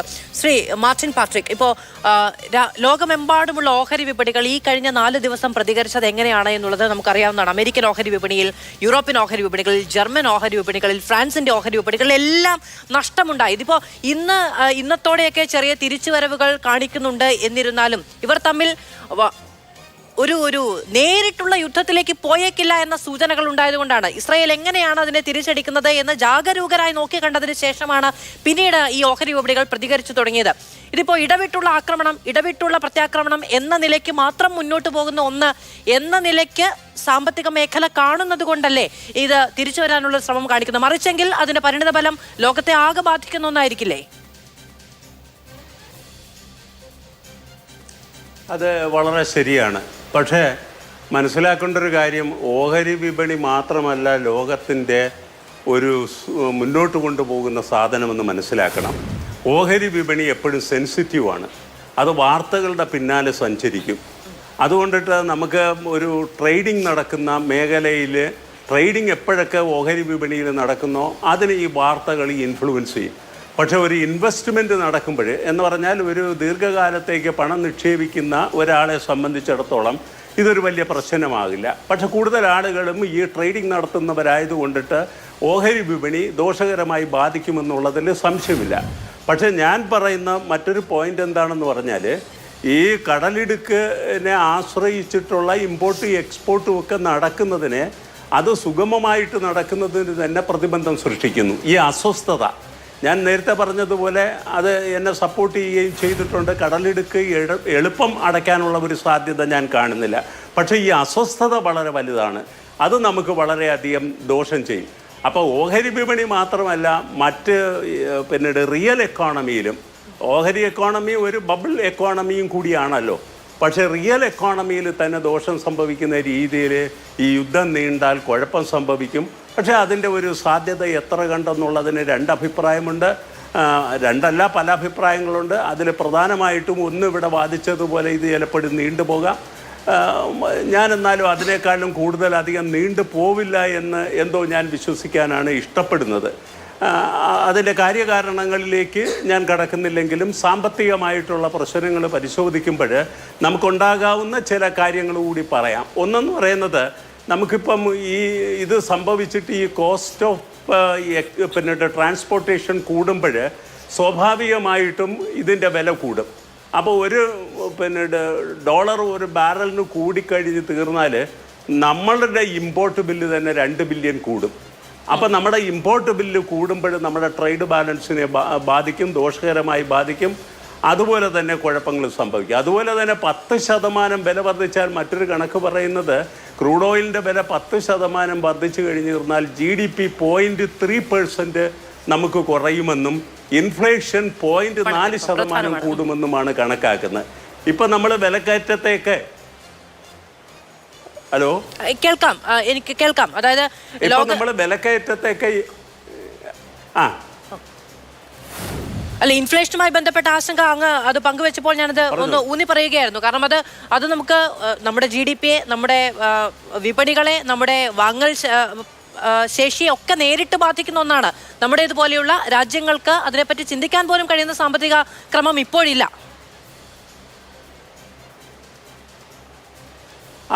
അതെ, അത് ഈ സാധാരണക്കാരാണല്ലോ എപ്പോഴും കൂടുതലായിട്ട് വിക്ടിമൈസ് ചെയ്യപ്പെടുന്നത്. പിന്നെ റീജിയണലായിട്ടുള്ള ഡിസഡ്വാൻറ്റേജായിട്ടുള്ള ജോഗ്രഫിക്കലായിട്ട് പിന്നെ ലൊക്കേഷൻ വളരെ അഡ്വാൻറ്റേജ് ഇല്ലാത്ത ഈ കേരളം പോലുള്ള സ്റ്റേറ്റുകൾക്ക് അതിലും കൂടുതൽ ദോഷം സംഭവിക്കും. അപ്പോൾ തീർച്ചയായിട്ടും യുദ്ധം ആളുകൾക്ക് വളരെ പ്രതികൂലമായിട്ട് തന്നെ ബാധിക്കുമെന്നുള്ളതിൽ സംശയമില്ല. പക്ഷേ ഈ ഇതിനകത്തൊരു എക്സാജറേഷൻ കടന്നു പോകുന്നുണ്ടോ എന്ന് എനിക്കൊരു സംശയം തോന്നിയിട്ടുണ്ട്. തീർച്ചയായിട്ടും പ്രശ്നങ്ങൾ ഉണ്ടാകുമെങ്കിലും അതിനെ അധികം പർവ്വതീകരിച്ച് കാണുന്ന ഒരവസ്ഥയുണ്ട്. അതുകൊണ്ടിട്ടാണ് നമ്മൾ ഈ മൂലധന വിപണിയൊക്കെ വല്ലാണ്ട് സ്റ്റോക്ക് മാർക്കറ്റിനെയൊക്കെ കൂടുതൽ ഫോക്കസ് ചെയ്ത് സംസാരിക്കുന്നത്. അപ്പോൾ അതൊരു ഘടകം മാത്രമാണ്. ഇന്ത്യയിൽ തന്നെ പറഞ്ഞു കഴിഞ്ഞിരുന്നാൽ സ്റ്റോക്ക് മാർക്കറ്റല്ല പ്രധാനമായിട്ട് നമ്മുടെ GDPയെയും മറ്റു പല കാര്യങ്ങളെയും നിശ്ചയിക്കുന്ന ഘടകങ്ങൾ. അതുകൊണ്ടിട്ട് സ്വാഭാവികമായിട്ട് നമുക്കിപ്പോൾ കോവിഡിനെ നമുക്ക് നേരിടാൻ കഴിഞ്ഞതുപോലെ, അതിനെ അതിജീവിക്കാൻ കഴിഞ്ഞതുപോലെ, ട്രേഡ് വാറിനെ നമുക്ക് അതിജീവിക്കാൻ കഴിഞ്ഞതുപോലെ ഇതിനെ അതിജീവിക്കാനുള്ള ഒരു ശേഷി ചിലപ്പം നമുക്ക് ഉണ്ടായേക്കാം. പക്ഷേ യുദ്ധം നീണ്ടാൽ, ഞാൻ ആവർത്തിച്ച് പറയുന്നു, യുദ്ധം നീണ്ടാൽ കുഴപ്പം തന്നെയാണ്. ഹോർമസ് കടലിടുക്ക് തീർച്ചയായിട്ടും ക്ലോസ് ചെയ്ത് കഴിഞ്ഞിരുന്നാൽ പ്രശ്നമാണ്. അത് ഇന്ത്യൻ സമ്പദ് വ്യവസ്ഥയല്ല, ലോക സമ്പദ് വ്യവസ്ഥയെ തന്നെ ബാധിക്കും. ഇപ്പോഴും തന്നെ ലോക സമ്പദ് വ്യവസ്ഥ സ്ലോ ഡൗൺ ആണ്. ആ സ്ലോ ഡൗൺ ആയിട്ടുള്ള പ്രത്യേകിച്ച് യൂറോപ്യൻ എക്കോണമിയൊക്കെ വല്ലാണ്ട് സ്ലോ ഡൗൺ ആണ്. അതൊക്കെ വീണ്ടും വഷളാകുന്ന ഒരു സ്ഥിതിയിലേക്ക് വരും. ട്രംപിൻ്റെ പിന്നീട് പിടിപ്പുകെട്ട നയങ്ങൾ കൊണ്ടിട്ട് അമേരിക്ക വലിയ പ്രശ്നത്തിലാണ്, സാമ്പത്തികപരമായിട്ട് വലിയ പ്രശ്നത്തിലാണ്. ഇതിനെയെല്ലാം കൂടുതൽ ആക്കം കൂട്ടുന്ന തരത്തിലേക്ക് പ്രശ്നങ്ങൾ വന്ന് ഭവിക്കുമെന്നുള്ളതിൽ സംശയമില്ല. അതുകൊണ്ട് എല്ലാവരുടെയും ആവശ്യമാണ് ഈ യുദ്ധം അധികം നീണ്ടുപോകാതിരിക്കേണ്ടത് എന്നുള്ളതാണ് ഒരു സത്യം. അങ്ങനെ മറിച്ച് സംഭവിച്ചു കഴിഞ്ഞു തീർന്നാൽ നമ്മളെല്ലാം വലിയ പ്രശ്നത്തെ തന്നെ വിളിക്കും. ഡോക്ടർ ഫസൽ ഗഫൂർ, ഇപ്പോൾ ശരിയാണ്, സാമ്പത്തിക ക്രമത്തെ വലിയ തോതിൽ വാർത്തകൾ ബാധിക്കുന്നുണ്ട്. യുദ്ധം എന്ന് പറയുന്നത് ഒരു മാനിപ്പുലേറ്റഡ് ആയ രാഷ്ട്രീയത്തിന്റെ കൂടി യുദ്ധം എന്ന നിലയ്ക്ക് അത് ഇന്ത്യ പാകിസ്ഥാൻ സംഘർഷം രൂക്ഷതയിലെത്തിയപ്പോഴും നമ്മൾ കണ്ടു അല്ലെ. സൈബർ മേഖലയിൽ ആധിപത്യം സ്ഥാപിക്കുന്നതിനുള്ള ശ്രമങ്ങൾ വലിയ തോതിൽ അന്താരാഷ്ട്ര തലത്തിൽ തന്നെ അത് നടത്തിക്കണ്ടു. അപ്പൊ അതുപോലെ തന്നെ ഇപ്പോൾ കഴിഞ്ഞ നെതന്യാഹു ഒളിവിൽ പോയി, ഗ്രീസിൽ പോയി എന്നൊക്കെ അഭ്യൂഹങ്ങൾ ഉണ്ടായിരുന്നു. പക്ഷെ അത് സംഭവിച്ചില്ല എന്ന് തെളിയിക്കുന്ന ചിത്രങ്ങൾ അവിടെ നിന്ന് വന്നു. ഖാംനെയി അദ്ദേഹം ഒളിവിലാണ് എന്ന് നിലവിൽ പറയുന്നുണ്ട്. അത് പക്ഷേ ഇറാന് അതിനെ നിഷേധിക്കാൻ കഴിയുന്നില്ല. ലോകത്തെ വിറപ്പിക്കുന്ന നേതാക്കളുമായി ബന്ധപ്പെട്ടുള്ള അഭ്യൂഹ പ്രചാരണങ്ങൾ കൂടി നടക്കുകയാണ്. ഇതിൽ ആർക്കാണ് ഏതു വലിയ പ്രതിസന്ധി ഉണ്ടായാലും സ്വന്തം രാജ്യത്തെ കൃത്യമായി നയിക്കാനുള്ള ഒരു രാഷ്ട്രീയ ഇച്ഛാശക്തി ഉള്ളത്? അങ്ങനെ തട്ടിച്ചു നോക്കാൻ കഴിയുന്ന, തുരണം ചെയ്തു നോക്കാൻ കഴിയുന്ന തലപ്പൊക്കമാണോ ഇരുവർക്കും? അതിനെക്കാട്ടും വലിയ അഭ്യൂഹം നടക്കുന്നുണ്ട്. അതായത് ഇപ്പം ഇറാനിൽ വലിയ ആഭ്യന്തരമായിട്ടുള്ള കുഴപ്പങ്ങളുണ്ട്. അവിടെ ജനാധിപത്യമില്ല. ജനങ്ങൾ അവിടെ നിന്ന് പോകുന്നു, തെഹ്റാൻ വിട്ട് ഓടിപ്പോകുന്നു. ഖമേനി ഒളിവിലാണ് മനസ്സിലായില്ലേ. അങ്ങനെ അപ്പോൾ ഇതൊക്കെ ഇങ്ങനെ ഇതിപ്പോൾ ഈ വാട്സപ്പ് യൂണിവേഴ്സിറ്റി എന്നുള്ള സർവകലാശാലയിൽ നിന്ന് ഉണ്ടാക്കി വിടുന്ന ദുരുദ്ദേശപരമായി ഏറ്റവും വലിയ സംഭവം എന്ന് വെച്ചാൽ ഇന്ത്യയിൽ നിന്ന് ഉണ്ടാക്കി വിടുന്നു. ഇന്ത്യയിൽ എന്തിനാണ് ഈ കാര്യത്തിലൊക്കെ പോയിടുന്നത് എനിക്ക് മനസ്സിലായി. ഇന്ത്യക്കാർക്ക് ഇതിൽ കാര്യമൊന്നുമില്ല. അവിടെ ഒരു യുദ്ധം നടക്കുന്നു എന്നുള്ള ഞാൻ നേരത്തെ പറഞ്ഞല്ലോ. ഇന്ത്യയിലെ ഒരു കാര്യപ്പെട്ട ഒരു മുസ്ലിം സംഘടനയൊന്നും ഇതിൽ ഈവൻ നമ്മുടെ എല്ലാത്തിനും ഒച്ച കൂട്ടുന്ന ഒവൈസി വരെ മിണ്ടിയിട്ടില്ല ഇക്കാര്യത്തിൽ. അതിൻ്റെ വേറെ പല വിഷയങ്ങളുണ്ട്. ആ വിഷയങ്ങൾ അപ്പോൾ ഇതിൽ യാഥാർത്ഥ്യം നമ്മൾ മനസ്സിലാക്കേണ്ടത് വേറെ യാഥാർത്ഥ്യമുണ്ട് ഇതിൽ. ഈ ഇറാൻ ഇതിൻ്റെ എത്രയോ എനിക്ക് തോന്നുന്നത് 100 ഇരട്ടി വലിപ്പമുണ്ടോയെന്നുള്ള എനിക്ക് അറിഞ്ഞൂടാ. ഗ്രൗണ്ട് ഏരിയയിൽ ഇസ്രായേലിനെക്കാട്ടും ഇതിന് അവർക്ക് അവരുടെ ജനങ്ങളെ മനസ്സിലായില്ലേ ഗ്രാമപ്രദേശങ്ങളിലോട്ട് മാറ്റാൻ പറ്റും. പിടിയിട്ടില്ലേ? അങ്ങനെ വലിയൊരു സംഭവമുണ്ട്. അപ്പോൾ അവരതിനെപ്പറ്റിയൊക്കെ ചിന്തിച്ചാൽ അവർക്ക് ടണലൊന്നും ഉണ്ടാക്കേണ്ട ആവശ്യമില്ല. അവരെ ഗ്രാമപ്രദേശങ്ങൾ എന്നൊക്കെ പറഞ്ഞിട്ടുണ്ടെങ്കിൽ വളരെ വിപുലമായിട്ടുള്ള അവിടെ അവർക്ക് ഭക്ഷണ സാധനങ്ങളും കാര്യങ്ങൾക്കൊന്നും ഒരു പ്രയാസമുള്ളൊരു അതൊരു ഡെസേർട്ട് രാജ്യമൊന്നുമല്ലല്ലോ ഇറാൻ എന്ന് പറഞ്ഞാൽ. നമ്മുടെ അറബ് രാഷ്ട്രങ്ങളുമായിരുന്നല്ല. അപ്പോൾ അവർക്ക് അങ്ങോട്ടേക്ക് ഇവരെ ഷിഫ്റ്റ് ചെയ്യാനൊക്കെ പറ്റും. അതുകൊണ്ടായിരിക്കണം ഇത്രയും വലിയ ഇത് നടന്നിട്ട് ആക്രമണം നടന്നിട്ട് അവർ തന്നെ പുറത്ത് വിടുന്ന 200 പേരൊക്കെ മരിച്ചു എന്നുള്ളതാണ്. അതെങ്ങനെയെന്ന് എനിക്ക് മനസ്സിലാവുന്നില്ല. പിന്നെ ഇവരും ഒരു എക്സ്പേർട്ടുകൾ തന്നെയാണ്. ഇപ്പോൾ അവർ ഗസയിലുള്ള മാതിരി തന്നെ ടണലുകൾ കുഴിക്കാനൊക്കെ, പക്ഷേ ഈ ടണലിൽ കാര്യമില്ല. അത് കുറച്ച് യോദ്ധാക്കൾക്ക് പോയി ഇരിക്കാൻ പറ്റുന്നതാണ്. അതിനെക്കാട്ടും വലിയ സംവിധാനങ്ങൾ അവർ ഉണ്ടാക്കേണ്ടി വരും. കാരണം എൻ്റെ വ്യക്തിപരമായിട്ടുള്ള അഭിപ്രായം എന്ന് വെച്ചാൽ കുറച്ച് കഴിഞ്ഞാൽ ഈ മിസൈലുകളുടെയൊക്കെ ഇത് ഒരു തീരും. അത് കഴിഞ്ഞ് പക്ഷേ ഈ വിമാനങ്ങൾ ഞാൻ ആ വ്യോമയുദ്ധത്തിലാണ് ഞാൻ കൂടുതൽ ശ്രദ്ധ പതിക്കാൻ ഉദ്ദേശിക്കുന്നത്. കാരണം അവരുടെ ഈ ലോങ് ഡിസ്റ്റൻസിൽ പോകുന്ന പ്ലെയിനുകൾ ഉണ്ടല്ലോ, അവർ അവിടെ ഒരൊറ്റ ഇറാനിയൻ വിമാനവും ഞാൻ വായിച്ചോടത്തോളം ആകാശത്തായിട്ട് ഉയർന്നിട്ടില്ല. ദാറ്റ് മീൻസ് ടെഹ്റാൻ അടക്കമുള്ള എല്ലാ നഗരങ്ങളുടെ മുകളിൽ ഇവർക്ക് ആധിപത്യമുണ്ട്. പക്ഷേ ഇന്നത്തെ കാലത്ത് ആധിപത്യത്തിൽ കാര്യമില്ല. കാരണം കംപ്ലീറ്റ്ലി യുദ്ധത്തിൻ്റെ തന്ത്രങ്ങൾ മാറിയിട്ട് ഇപ്പോൾ നമ്മൾ ഡ്രോണുകളെ പറ്റി കേൾക്കുന്നു. ഇപ്പോൾ യുക്രൈനിൽ ഡ്രോണുകളാണല്ലോ ഉപയോഗിച്ചിരിക്കുന്നത്. അപ്പോൾ അതേമാതിരി തന്നെ നമ്മൾ കേൾക്കുന്നു പുതിയ തരത്തിലുള്ള മിസൈലുകൾ വരുന്നത് കേൾക്കുന്നു. അപ്പോൾ ആ നിലക്കൊക്കെ കൂടെ യുദ്ധം വേണമെങ്കിൽ മനസ്സിലായില്ലേ, എ വാർ ഓഫ് അട്രീഷൻ. അതായത് ഇനി പതുക്കെ നിങ്ങൾ വിചാരിക്കണമായിരുന്നില്ല. ചൈന ഇതിലൊക്കെ വളരെ തന്ത്രപൂർവ്വം ഇടപെടുന്ന ഒരു രാഷ്ട്രമാണ്.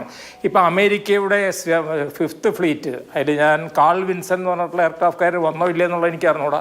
അതാണ് ലോകത്തിലെ ഏറ്റവും വലിയ എയർക്രാഫ്റ്റ് കാരിയറിലൊന്ന്. 1,10,000 ടണ്ണാണ് അതിന്. അപ്പോൾ ആ എയർക്രാഫ്റ്റ് കാരിയർ അങ്ങോട്ടേക്ക് പുറപ്പെട്ടിട്ടുണ്ട്. 5th ഫ്ലീറ്റ് അറേബ്യയിലാണ്, അറേബ്യൻ സീയും ആ ഏരിയയിലാണ് ഉള്ളത്. പക്ഷേ അങ്ങനെയാണെങ്കിൽ അതിന് ബദലായിട്ട് ചൈനക്കും ഇതുമായി തന്നെ ഫ്യൂജിയാങ് എന്നൊക്കെ പറഞ്ഞിട്ടുള്ള വലിയ ലിയോണിങ് എന്നൊക്കെ പറഞ്ഞിട്ടുള്ള വലിയ എയർക്രാഫ്റ്റ് കാരിയറൊക്കെ ചൈനക്കും ഉണ്ട്. അപ്പോൾ ചൈനയും ഇതുമായി തന്നെ നീക്കിക്കൂടാന്നില്ല. കാരണം ചൈനക്ക് ഒരു കാര്യമുണ്ട് ഇതിൽ 2 കാര്യങ്ങളുണ്ട്. നമ്മളൊരു കോറിഡോർ എസ്റ്റാബ്ലിഷ് ചെയ്യാൻ ഉദ്ദേശിക്കുന്നുണ്ട്. ആ കോറിഡോർ ഏതാണെന്ന് വെച്ചാൽ India, middle east, Europe corridor എന്ന് പറഞ്ഞിട്ടൊരു എക്കണോമിക് സോൺ ഡെവലപ്പ് ചെയ്യാൻ നോക്കുന്നുണ്ട്. അതിന് ബദലായിട്ട് ചൈന എന്താ ചെയ്യുന്നത് വെച്ചിട്ടുണ്ടെങ്കിൽ ചൈന, പാകിസ്ഥാൻ, റഷ്യ, ഇറാൻ അങ്ങനെ ഒരു കോറിഡോർ ഡെവലപ്പ് ചെയ്യാൻ ശ്രമിക്കുന്നുണ്ട്. അപ്പോൾ കുറച്ച് കഴിഞ്ഞാൽ ചൈനീസ് അമേരിക്ക എന്തെങ്കിലും ഇത് ഡയറക്റ്റായിട്ട് ഇതിൽ ഇടപെടുകയാണെങ്കിൽ ചൈനക്കാർക്കും ഡയറക്റ്റായിട്ട് ഇടപെടാൻ പറ്റും. കാരണം നമ്മൾ ആ സംഭവം കണ്ടതാണ് ഇൻഡോ പാകിസ്ഥാൻ വാറിൻ്റെ സമയത്ത്. കാരണം വിത്തിൻ ഡേയ്സാണ് നമ്മളാരും കാണാതിരുന്ന J-10 ഫൈറ്ററുകളുടെയൊക്കെ നമ്പർ അവിടെ കൂട്ടിയത് അവർ. അപ്പോൾ അതേമാതിരി അതിൻ്റെ അർത്ഥം ഒരു ആഗോള ഇതിലോട്ട് പോകും. പക്ഷേ ഇതൊന്നും സംഭവിക്കാൻ പോകുന്നില്ല.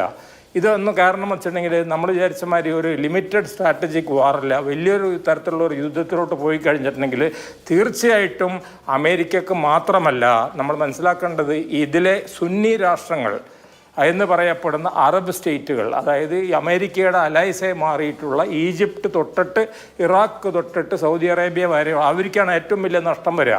നമുക്ക് ഇത്ര വലിയ നഷ്ടമൊന്നും വരാനില്ല. നമ്മൾ അങ്ങനെ വലിയൊരു ഓയിൽ ഡിപ്പെൻഡൻറ്റ്, നമുക്ക് വലിയ കാര്യമൊന്നുമില്ല. ഇവർ ഓയിലിൻ്റെ മുകളിലാണ് ഇവർ എക്കോണമി നടക്കുന്നത്. അങ്ങനെ വന്നു കഴിഞ്ഞിട്ടുണ്ടെങ്കിൽ അവരുടെ സ്റ്റോക്ക് മാർക്കറ്റുകളൊക്കെയാണ് ഇടിഞ്ഞു പോകാൻ പോണത്. അപ്പോൾ ആ നിലക്ക് അവർ തീർച്ചയായിട്ടും ഇതിൽ ഇടപെടും. അവരിടപെട്ടിട്ട് അമേരിക്കയോട് ബന്ധപ്പെട്ടുകൊണ്ട് ഇതിനൊരു ഒത്തുതീർപ്പ് ഉണ്ടാക്കാനായിട്ട് അവർ ശ്രമിക്കും എന്നുള്ളൊരു കാര്യം. അല്ലാതെ ഇത് യുക്രൈൻ വാർ മാറി USSR മാറുന്ന സോവിയറ്റ് റഷ്യ വാർ മാറിയിട്ടും ഇത് മുന്നോട്ട് അധികം പോകാൻ സാധ്യത വളരെ കുറവാണ് എന്നാണ് എൻ്റെ അഭിപ്രായം. ശരി, ശ്രീ സോളമൻ മേലക്കാട്, ഇപ്പോൾ ഇസ്രയേലിലുള്ള ഇന്ത്യക്കാർ അവിടുന്ന് അവിടെ വിദ്യാർത്ഥികൾ ഏറെയുണ്ട്, 40,000-40,000 അല്ലാതെ ജോലി ചെയ്യുന്ന ആളുകൾ അടക്കമുള്ളവരുണ്ട്. അവരുടെയൊക്കെ സുരക്ഷയുമായി ബന്ധപ്പെട്ട് വലിയ ആശങ്ക സ്വാഭാവികമായും നമ്മുടെ നാട്ടിലുള്ളവർക്കുണ്ടാകുമല്ലോ. അവരോട് എന്താണ് പറയാനുള്ളത്? ഈ അവിടെയുള്ള പൗരന്മാരോടൊപ്പം തന്നെ സുരക്ഷിതരാണ് മറ്റുള്ളവരും എന്ന് അങ്ങ് നേരത്തെ പറയുന്നത് വലിയ ആശ്വാസം നൽകുന്ന ഒരു കാര്യമായിരുന്നു. എന്നിരുന്നാൽ പോലും ഇത്രയധികം ജനങ്ങൾ അവിടെ ഉണ്ട് എന്നുള്ളത് കൊണ്ട് ഇപ്പോൾ നമ്മുടെ വിദേശകാര്യ മന്ത്രാലയം അടക്കം അവിടെ നിന്ന് തിരികെ കൊണ്ടുവരാനുള്ള ശ്രമങ്ങളൊക്കെ ഊർജിതമായി നടത്തുകയും ചെയ്യുന്നുണ്ട്. അത്തരം നിർദ്ദേശങ്ങൾ, മുന്നറിയിപ്പുകൾ, എന്തു ചെയ്യണമെന്ന ഗൈഡൻസ് ഒക്കെ എങ്ങനെയാണ് നിങ്ങളെ തേടിയെത്തുന്നത്? ഇത് ഈ തുടങ്ങിയ ദിവസം തന്നെ, അതായത് വെള്ളിയാഴ്ച വെളുപ്പിലേ തൊട്ട് തന്നെ ഏകദേശം ഒരു 3 മണിക്ക് തന്നെ ഇന്ത്യൻ എംബസിയിൽ നിന്ന് എല്ലാവിധ സപ്പോർട്ടുകളും അറിയിപ്പുകളും തരുന്നുണ്ട്. ആ ഒരു ഗൈഡ് ലൈൻ തരുന്നുണ്ട്. പ്രത്യേകിച്ച് ഞങ്ങളെ കുറച്ച് പേരുണ്ട്, നമ്മുടെ ഇന്ത്യൻസ് എല്ലാവരും, അതിൽ മലയാളികളായിട്ടുള്ളവരുണ്ട്, മിക്ക സ്റ്റേറ്റിൽ നിന്നുള്ളവരുണ്ട്. അവരെല്ലാമായിട്ടുള്ള ഒരു വോളണ്ടിയർ കമ്മിറ്റി തന്നെ ഉള്ളതാണ്, ഒരു ഗ്രൂപ്പ്, വാട്സപ്പ് ഗ്രൂപ്പ്. അതിൽ നിന്ന് എല്ലാ അറിയിപ്പുകളും അവർ സഡനായിട്ട് തരുന്നുണ്ട്. അത് ആ ഒരു സമയം തുടങ്ങിയപ്പോൾ തന്നെ, വെളുപ്പിലെ ആയിട്ട് പോലും ആ 3 മണി സമയത്ത് തന്നെ നമുക്ക് എല്ലാ അറിയിപ്പുകളും തരുന്നുണ്ടായിരുന്നു ഇന്ത്യൻ എംബസിയിൽ നിന്ന്. ഇവിടുത്തെ ഗവൺമെന്റ് കൂടാതെ തന്നെ ആയാലും അത് പല വാട്സപ്പ് ഗ്രൂപ്പുകൾ തന്നെ ഉണ്ട്, കമ്പനികളായിട്ട് തന്നെ അറിയിച്ചുകൊണ്ട് ഓൾ ഇന്ത്യൻസിനെ എല്ലാ രീതിയിലും അത് അറിയിക്കുന്നുണ്ട്. അപ്പൊ അതൊരു വലിയൊരു ആശങ്കപ്പെടേണ്ട ഒരു സാഹചര്യം ഉണ്ടാവുകയോ സുരക്ഷിതത്വത്തിന് പ്രശ്നമുണ്ടാവുകയോ ചെയ്താൽ എങ്ങോട്ട് മൂവ് ചെയ്യണം, ഏത് അതിർത്തി മേഖലയുടെ ആയിരിക്കും ഇവാക്വേഷൻ തുടങ്ങിയ കാര്യങ്ങളൊക്കെ മുൻകൂട്ടി അറിയിക്കുന്നുണ്ടോ? അതെല്ലാം അറിയിക്കുമെന്ന് പറഞ്ഞിട്ടുണ്ട്. ഏത് സമയത്തായാലും അവരുടെ അറിയിപ്പുകൾ ഉണ്ടാവുമെന്ന് പറഞ്ഞിട്ടുണ്ട്. അത് ഇപ്പൊ അങ്ങനെയുള്ള ഒരു സാഹചര്യം ഇല്ല ഇവിടെ. അത് തന്നെയാണ് അതിന്റെ ഒരു പ്രധാന കാര്യം. അങ്ങനെ ഒരു സാഹചര്യം ഇതുവരെയും ഇല്ല. സംഘർഷ സാഹചര്യമാണെങ്കിലും ഇസ്രായേലിൽ നിന്ന് തിരികെ വരേണ്ടുന്ന ഒരു സാഹചര്യം നിലവിലില്ല എന്നുള്ളതാണ് അങ്ങ് പറയുന്നത്. തീർച്ചയായിട്ടും. ശരി, ശ്രീ പി ജെ വിൻസെന്റ്, ഇപ്പോൾ ഇന്ത്യയെ സംബന്ധിച്ചിടത്തോളം നമ്മൾ ഇതിൽ പലതരത്തിലുള്ള രാഷ്ട്രീയ താല്പര്യങ്ങൾ ഇവിടെ നടക്കുന്നുണ്ട്, ചർച്ചകൾ എന്ന നിലയ്ക്ക് എന്നുള്ളത് ദൃശ്യമാണ്. നമുക്ക് സാമൂഹ്യ മാധ്യമങ്ങളടക്കം കാണുകയും ചെയ്യാം. ഇന്ത്യയുടെ ഒരു നിലപാട് എന്തായിരിക്കും? ഇറാനുമായി ഇന്ത്യ ചർച്ച നടത്തുകയുണ്ടായി, ഇസ്രായേലുമായി പലതരത്തിലുള്ള ആശയ വിനിമയങ്ങളുണ്ട്. ഇന്ത്യ എന്ത് നിലപാടായിരിക്കും ഈ സംഘർഷത്തിൽ സ്വീകരിക്കുക? ഇന്ത്യ വളരെ ചിന്തോദ്ദീപകമായ നിലപാടാണ് ഇക്കാര്യത്തിൽ സ്വീകരിച്ചിട്ടുള്ളത്. റഷ്യ യുക്രൈൻ യുദ്ധത്തിൽ ഇരു രാജ്യങ്ങളും ചർച്ചയിലേക്ക് മടങ്ങി വരണമെന്നും ഉഭയകക്ഷി ചർച്ചകളുടെ പ്രശ്നം പരിഹരിക്കണമെന്ന ശരിയായ നിലപാടാണ് എടുത്തത്. അപ്പൊ ഇസ്രായേൽ, ഇറാൻ, ഇതിൽ ഇസ്രായേലുമായിട്ട് ഇന്ത്യയുടെ ഒരു സഖ്യ ശക്തി എന്ന് പറയാവുന്ന തരത്തിലുള്ള അടുത്ത ബന്ധമുണ്ട്. ഇറാൻ ആവട്ടെ ഇന്ത്യയുടെ വളരെ അടുത്ത ഒരു സുഹൃത്ത് രാജ്യമാണ്.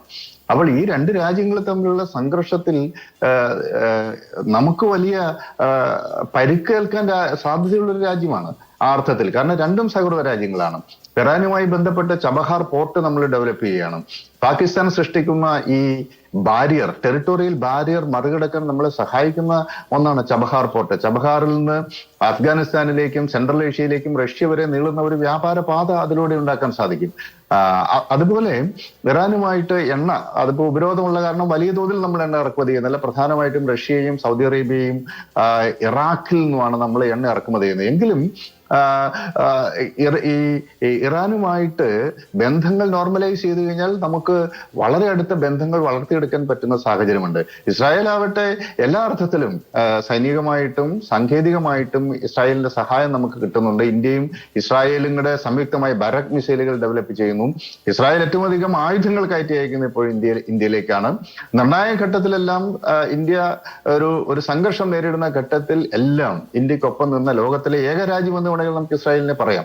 അപ്പൊ ഇങ്ങനെ യഥാർത്ഥത്തിൽ ഇന്ത്യ ഒരു പ്രതിസന്ധിയിലാണെന്ന് പറയാം. കാരണം ഇസ്രായേലും വളരെ അടുത്ത ഒരു സൗഹൃദ രാജ്യമാണ്, അതുപോലെ ഇറാനും ഒരു രാജ്യമാണ്. അതുകൊണ്ട് നമ്മൾ അന്താരാഷ്ട്ര സംഘർഷങ്ങളിൽ പഞ്ചശീല തത്വത്തിന്റെയും ചേരിചേരാ നയത്തിന്റെയും ഒക്കെ ആധാരമായിട്ടുള്ള ഒരു നിലപാട്, അത് UN ചാർട്ടർ മുന്നോട്ട് വയ്ക്കുന്ന നിലപാട്, രാജ്യങ്ങൾ തമ്മിലുള്ള സംഘർഷങ്ങൾ ഉഭയകക്ഷി ചർച്ചയിലൂടെ പരിഹരിക്കണമെന്ന ശരിയായ നിലപാട് തന്നെയാണ് ഇതുവരെ നമ്മൾ മുന്നോട്ട് വെച്ചത്. അത് ആ ഒരു നിലയിൽ തന്നെ ശക്തമായി ഇന്ത്യ മുന്നോട്ട് പോകും. അതിനപ്പുറത്തേക്ക് മാറിയ രാഷ്ട്രീയ പരിസ്ഥിതിയിൽ അത്തരം നമ്മൾ സ്വീകരിക്കുന്ന രാജ്യം എന്ന നിലയ്ക്ക് സ്വീകരിക്കുന്ന നിലപാടുകൾ, രാഷ്ട്രീയ എന്ന നിലയ്ക്ക് സ്വീകരിക്കുന്ന നിലപാടുകളും ഒക്കെ ഇവിടെ തന്നെ വലിയ ചർച്ചകൾക്ക് കാരണമാകാറുണ്ടല്ലോ. ഈ പലസ്തീൻ പ്രശ്നവുമായി ബന്ധപ്പെട്ടൊക്കെ പലതരത്തിലുള്ള വിമർശനങ്ങളും ചർച്ചകളും ഒക്കെ ഉണ്ടാകാറുണ്ട്. അപ്പോൾ ഇതുവരെ എന്നുള്ളതൊന്ന് ഇന്ന് ഇന്ത്യയിൽ പ്രാബല്യത്തിലുണ്ടോ? അല്ല, തീർച്ചയായിട്ടും ലോകക്രമം മാറിയതുകൊണ്ട് ഇപ്പോൾ ചേരിചേരാ നയം നൽകുക. ഇപ്പൊ നോൺ അലൈൻമെന്റ് എന്നുള്ള സങ്കല്പമൊക്കെ പോയില്ലേ, ഇപ്പൊ ഓൾ അലൈൻമെന്റ് എന്നുള്ളതാണ്. യുണൈറ്റഡ് നേഷൻസ് വളരെ ദുർബലമാകപ്പെടുകയൊക്കെ ചെയ്തതോടുകൂടി ബാലൻസ് ഓഫ് പവറിലേക്ക് ലോകം മടങ്ങി വന്നിരിക്കുന്നു. ഓരോ രാജ്യങ്ങൾക്കും അവരുടെ സാമ്പത്തികവും സൈനികവും തന്ത്രപരവുമായ താല്പര്യങ്ങൾക്കപ്പുറത്തേക്ക് മുന്നോട്ട് പോകാൻ സാധിക്കില്ല. അപ്പൊ അതുകൊണ്ട് ഈ ലോകക്രമത്തിൽ വന്നിട്ടുള്ള ഈ മാറ്റത്തിനനുസരിച്ച് മാത്രമാണ് ഇന്ത്യക്ക് നിലപാടുകൾ സ്വീകരിക്കാൻ സാധിക്കുക. നമുക്ക് വളരെ ഐഡിയൽ ആയിട്ടുള്ള നിലപാട് സ്വീകരിക്കാനൊക്കെ പറ്റുന്ന ഒരു കാലമുണ്ടായിരുന്നു. ഇപ്പൊ ശീതയുദ്ധ കാലത്തിലൊക്കെ ഞങ്ങൾക്ക് നോൺ അലൈൻഡ് ആയി നിൽക്കാൻ പറ്റുന്ന, ഇരു ചേരിയോടും ചേരാതെ നിൽക്കാനുള്ള സാങ്കേതികമായിട്ടും ആശയപരമായിട്ടും ഒരു നിലപാട് സ്വീകരിക്കാൻ പറ്റുമായിരുന്നു. അങ്ങനെ ഒരു ലോകക്രമം ഇപ്പോഴില്ല.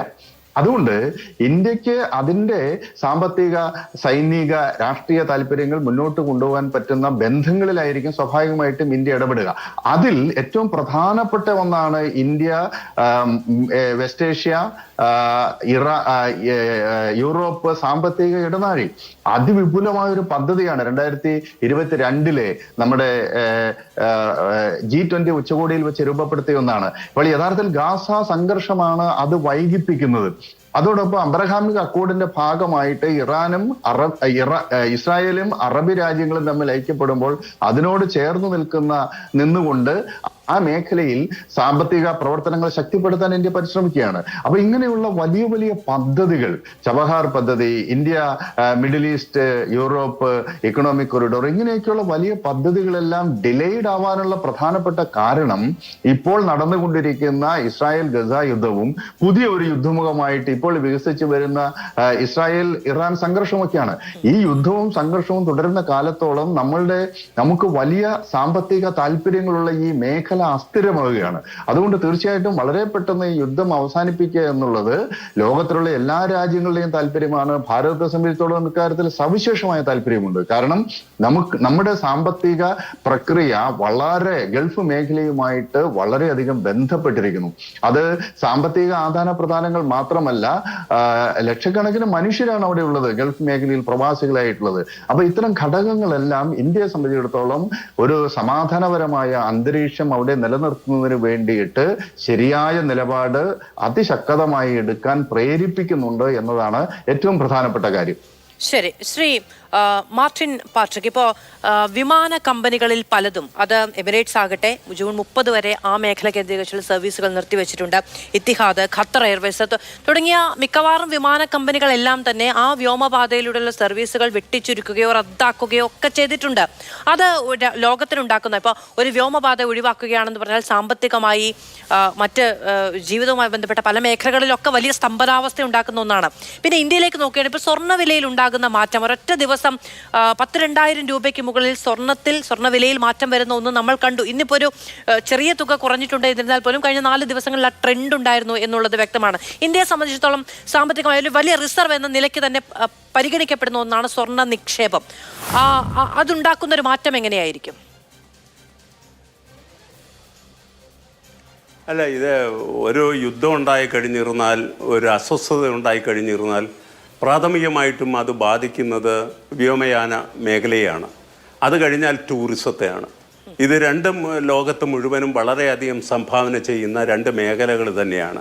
സ്വാഭാവികമായിട്ടും അത് ഇന്ത്യയെ പോലുള്ള രാജ്യങ്ങളും ഇതിൻ്റെ യുദ്ധം കെടുതി പെട്ടെന്ന് വ്യാപിക്കാവുന്ന രാജ്യങ്ങളിലെല്ലാം തന്നെ GDP-യെ കുറച്ച് ദോഷകരമായി ബാധിക്കുന്ന രീതിയിൽ താൽക്കാലികമായിട്ടെങ്കിലും ഉണ്ടാകുമെന്നുള്ളതിൽ സംശയമില്ല, ഉണ്ടായിട്ടുണ്ട്. അപ്പോൾ ഈ വ്യോമഗതാഗതം നിർത്തിവെക്കുക എന്ന് പറഞ്ഞാൽ, താൽക്കാലികമായിട്ട് നിർത്തിവെക്കുക എന്ന് പറഞ്ഞിരുന്നാൽ പലതരത്തിലുള്ള നഷ്ടങ്ങളാണ് കടന്നു വരുന്നത്. അതിനോടൊപ്പം തന്നെ ഈ ടൂറിസത്തിലുള്ള വരുമാനവും കുറയുകയാണ്. ടൂറിസത്തിലെ വരുമാനം കുറയുമ്പോൾ ടൂറിസത്തിനോട് അനുബന്ധമായിട്ട് ജീവിക്കുന്ന പല ആളുകളുടെയും വരുമാനം മുട്ടുകയാണ്. ഇതെല്ലാം ഇതിൻ്റെ കെടുതികൾ തന്നെയാണ്. പക്ഷെ അത് നീണ്ടു നിന്ന് കഴിഞ്ഞ് തീർന്നാലാണ് നമുക്കൊരു ക്രൈസിസിലേക്ക് പോവുക. ഒരു ക്രൈസിസിലേക്ക് പോകാനുള്ള ഒരു സാധ്യത നമുക്കുണ്ടോ എന്നുള്ളതാണ് ഒരു പ്രശ്നം.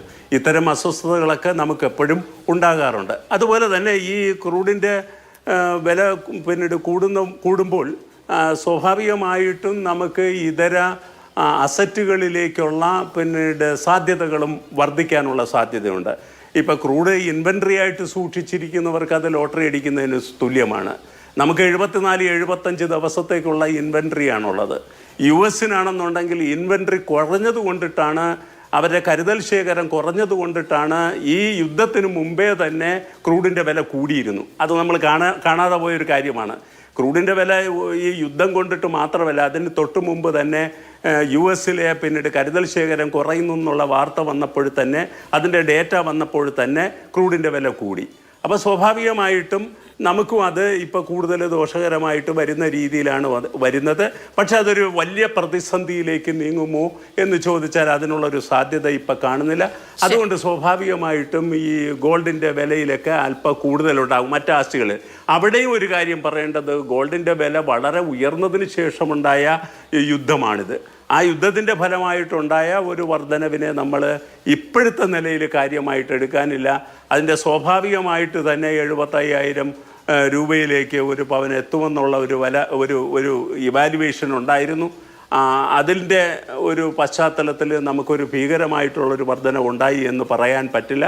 പക്ഷെ ഇത്തരം ആസ്തികളോടുള്ള ഒരു താല്പര്യം യുദ്ധ സാഹചര്യത്തിൽ ഉണ്ടാകുന്നത് സ്വാഭാവികമാണ്. ശരി, ഡോക്ടർ ഫസൽ ഗഫൂർ, വളരെ ചുരുങ്ങിയ സമയമേ എനിക്കുള്ളൂ. എന്നിരുന്നാൽ പോലും ഇങ്ങനെ ഒരു സംഘർഷം ഉരുണ്ടുകൂടിയാൽ അതിനിടയിൽ നിൽക്കാൻ കഴിയുന്ന, സമാധാനവും ആഹ്വാനം ചെയ്യാൻ കഴിയുന്ന ഏതു ശക്തിയാണ് ഇന്ന് ലോകത്തുള്ളത്? താല്പര്യങ്ങൾക്കപ്പുറത്ത് അങ്ങനെ താല്പര്യമില്ലാത്ത ആരെങ്കിലും ഉണ്ടോ? എല്ലാവർക്കും താല്പര്യങ്ങളുണ്ട് അല്ലേ?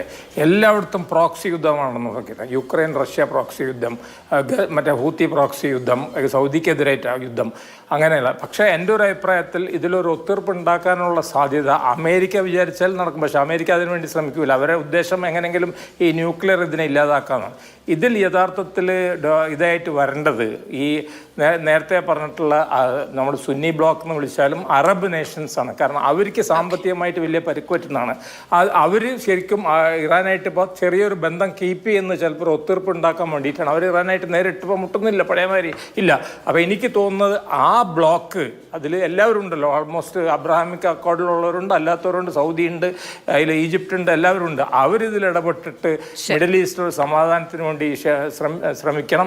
എനിക്ക് തോന്നുന്നില്ല ഇന്ത്യക്ക് ഇതിന് സംഘർഷാവസ്ഥയും ലോകത്തിന് എന്തെങ്കിലും ഗുണഫലം ഉണ്ടാക്കിയതായി ചരിത്രം തന്നെ രേഖപ്പെടുത്തിയിട്ടില്ല. അതുകൊണ്ട് സമാധാനം പുലരട്ടെ. വളരെയധികം നന്ദി പാനലിസ്റ്റുകൾക്കും പ്രേക്ഷകർക്കും.